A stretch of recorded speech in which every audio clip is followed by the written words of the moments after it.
All right, so let's get down to the recap. I'm going to recap episode 1 from season 2, which was called One Ring Don't Make a Dynasty. Now, this picks up where season 1 left off.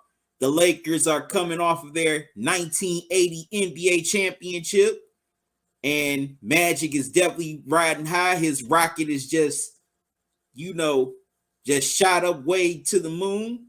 He's getting a lot of endorsements. He's getting a lot of paper and also getting a lot of tail as well. But in the process of having fun, Magic finds out that he's gotten a woman pregnant and she plans on keeping the child.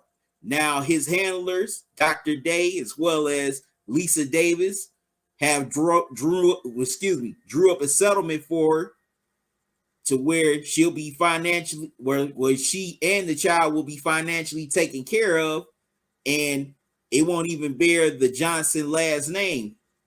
Now, Magic, he's definitely very apprehensive about it, but he definitely doesn't want to, have his child be raised without him. So he definitely has a lot to think about.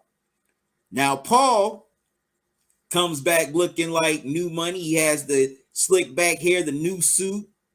He's feeling good with swag. Pat Riley, he's still the same old Pat in a way. Paul feels that since we're the champs now, we got to start looking like it, dressing the part. Also, Magic and Kareem run into each other during their first day of training camp. And Kareem's wife, she's about to have a baby as well. But before that, Magic tells all the guys that maybe Kareem should come off the bench because they feel he's slowing them up.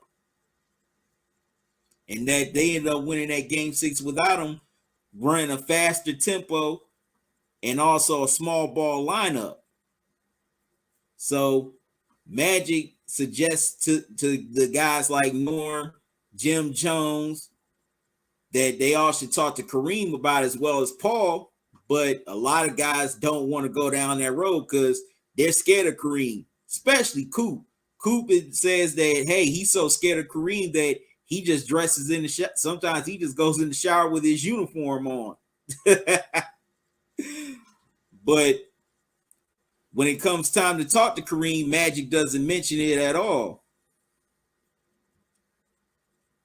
Now, Paul is definitely feeling some type of way because he still feels that he and Pat are being disrespected by the LA media as underlings instead of getting credit for the coaching staff that brought Lakers a championship.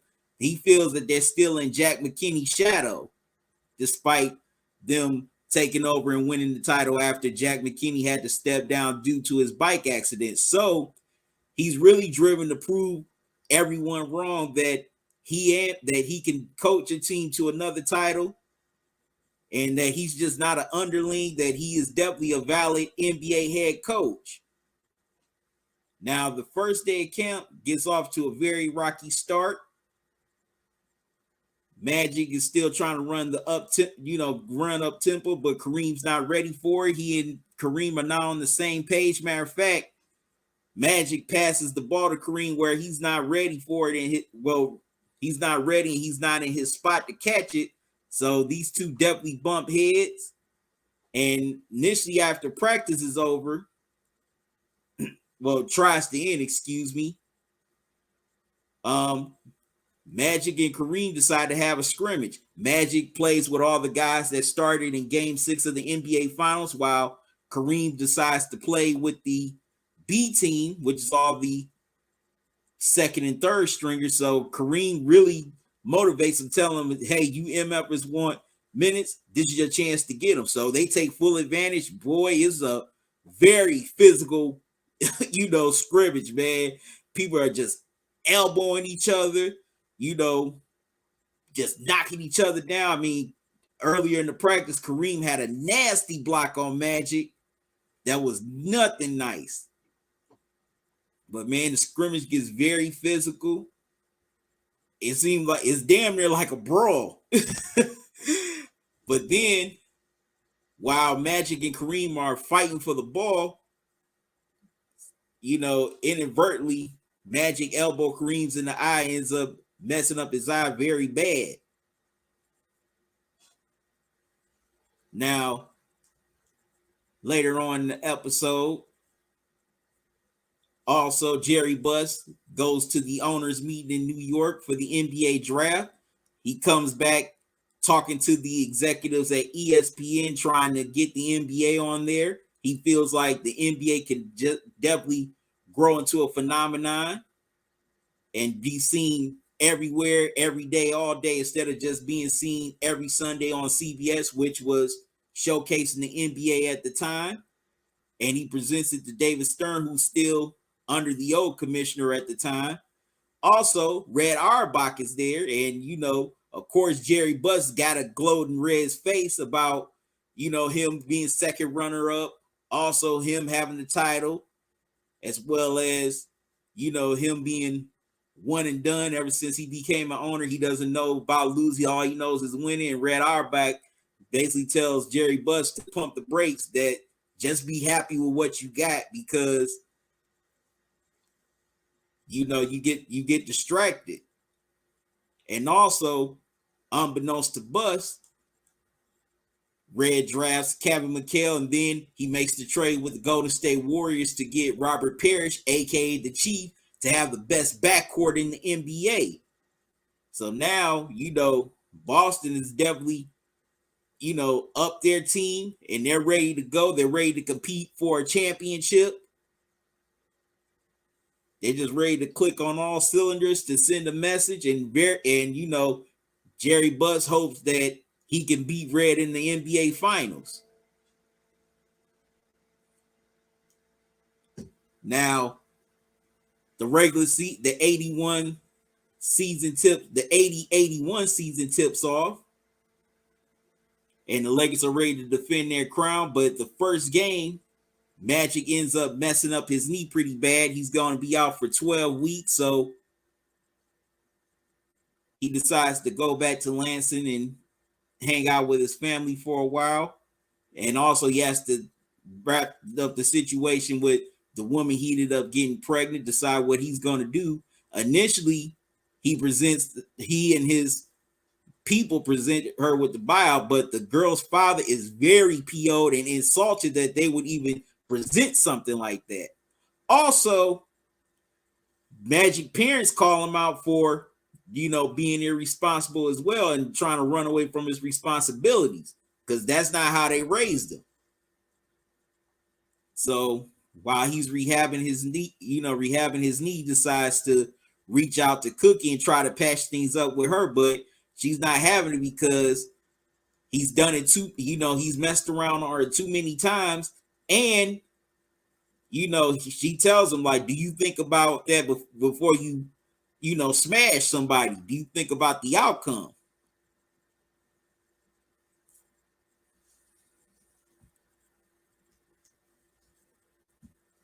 And also another thing with the episode, back to with Buss decides to change the way how NBA players are played. Instead of paying somebody like Cooper $35,000, he decides he's going to pay him $350,000 to stay, to stay with the Lakers long term. He wants to buy loyalty. He wants to change the way the NBA pays his players, with the new free agency rules starting to change at that time. He wants to get out ahead of the curve.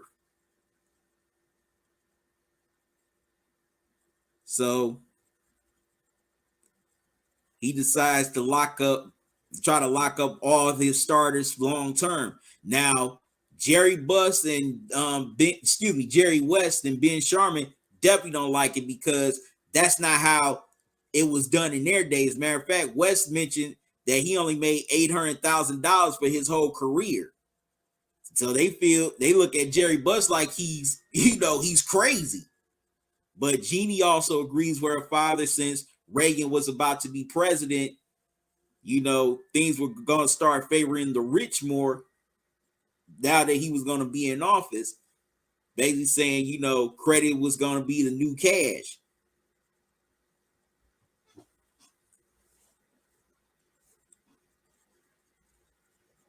So Bus gets the ball rolling on that. But also got to go back to the beginning. Definitely like the beginning of the episode, which began in the game one of the 1984 NBA Finals between the Lakers and Celtics, as the Lakers took game one in Boston. And the crowd in Boston was so hostile, they didn't even get in the showers. They had to run straight to the bus before the Celtics fans definitely found out where they were. And Pat Riley tells them that, hey, we got one. Let's not get cocky. We won our rings. They won ours. But it didn't mean anything because it wasn't against them. And basically said, we want their hearts. But then a little later, all this, it looks like about hundreds of Celtics fans just storm right out of the garden, just start throwing things at the Lakers bus. They're just out for blood. Literally, they jump in and banging on the windows. It's like if they could have found their way in and just grab Magic, Kareem, or any Laker, they would have. So, of course, the Lakers, they're definitely a little terrified, because the Celtics fans just have the whole team bus surrounded. The sides, the front, the back. You see Celtics fans jumping on the front of the bus and just banging the windows. So, Pat Riley's just telling them, just get us the F out of here. So the white bus company, yes, that's the actual name of the bus company, had to speed out of there before, they flipped that bus over. So I had to mention that tidbit as well. All right, now back to the other story. Well, back to the other parts of the story. Now, Magic, he's definitely seeing Isaiah Thomas starting to, do his thing in college. He sees Isaiah's definitely on the come up, about to get into the NBA draft, and he knows he's going to be something special, so he turns the TV off. Now, the woman does give birth to a boy named Andre. That's Magic Johnson's oldest son. And, he's definitely proud when he finally holds him in his arms for the first time. So is his dad. So Magic decides that he's going to step up and take responsibility and take care of his son.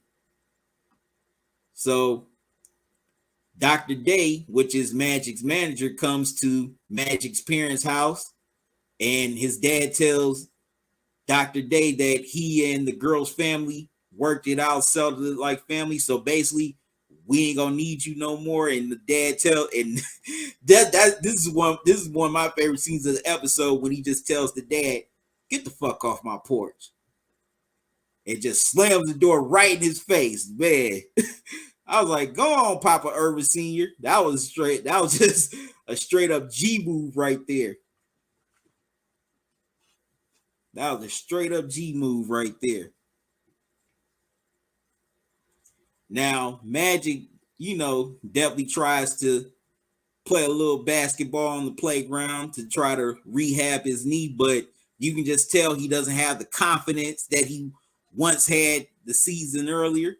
You can tell he's timid and just afraid to get back out there, because he's afraid that he's going to re-injure his knee again, and he may end up being a bust and has to go back to Lansing. So that's messing with his head.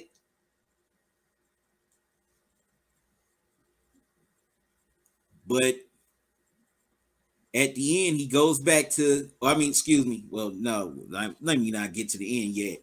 So Paul Westhead sees that the Lakers are struggling without Magic, so he decides to install a new offense that benefits everybody, where everyone will shine, where it just won't be Kareem just taking up the load, where Jim Jones can shine, Norm can shine, Jamal Wilkes, just the whole team, which would be known as the run and gun offense, but Paul calls it the system. And they start practicing it, and once Paul installs the system, the Lakers, take off. and start winning. They go on this big winning streak without Magic. And they definitely move way up in the standings. Now, at the end of the episode, Magic comes back during a home game against the Celtics, and the crowd is just very happy to see him. They're chanting his name. And then, the Lakers turn it over, and they give it to Larry Bird, who sees Magic right there. He puts up the shot and tells Magic, just sit back and watch. I'm putting on a show. I put on a show just for you. Knocks down the three. And, Magic looks at us and says, I really don't like that, MF.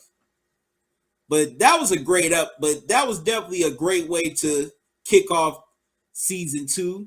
Definitely love the opening of, them opening with the 84 game 1 of the 84 finals and watching the Lakers run, got to run all the way out of the arena to the bus. They definitely picked the perfect song using Prince's Let's Go Crazy from the Purple Rain soundtrack, because that whole scene was crazy. I mean, Jerry Buss in the middle, with the Celtics fans talking trash as they're throwing stuff at him, cussing him out, calling him all kind of names. I'm like, that's a pretty gutsy move to sit with opposing fans as a team owner and just talk trash. But also definitely like this. Well, also like showing how, with Paul and Pat, despite the fact you can, accomplish something major as winning a championship, some people still don't give you credit. I mean, that's happened with some coaches. That's happened, of course, with Ty Lue with the Cavs. That's even happened with Steve Kerr with the Warriors. He wants to prove, Paul wants to prove to everybody that he does belong. But at what expense do you prove that? Also, it shows how the NBA was starting to change at the time. Because we all know Magic and Bird definitely saved the NBA. But we also saw the changes of the NBA, how things were just starting to evolve. Finally, NBA was finally going to start starting to transition to cable and not just to network TV, which ended up growing the NBA. Now, of course, a lot of people thought that was crazy at the time because you didn't pay for TV. TV was free. Cable wasn't really that prominent back then. But I like that it starts off this way because it doesn't just show the Lakers ascending or the start of the Lakers-Celtics rivalry, but it shows the NBA as a league ascending, despite the fact now, compared to the first season where, the first episode of season 1, the NBA was in trouble. A lot of people didn't think that the NBA was going to be around in 5 years. So definitely enjoyed that episode. Listen up, sports fans. Your favorite sportsbook, BetUs.com, is back for our 28th year of NFL action. With the industry's biggest sign-up bonus of up to 200%, BetUS offers our members the opportunity to cash in on all your favorite sports, including NFL, NBA, MLB, and more.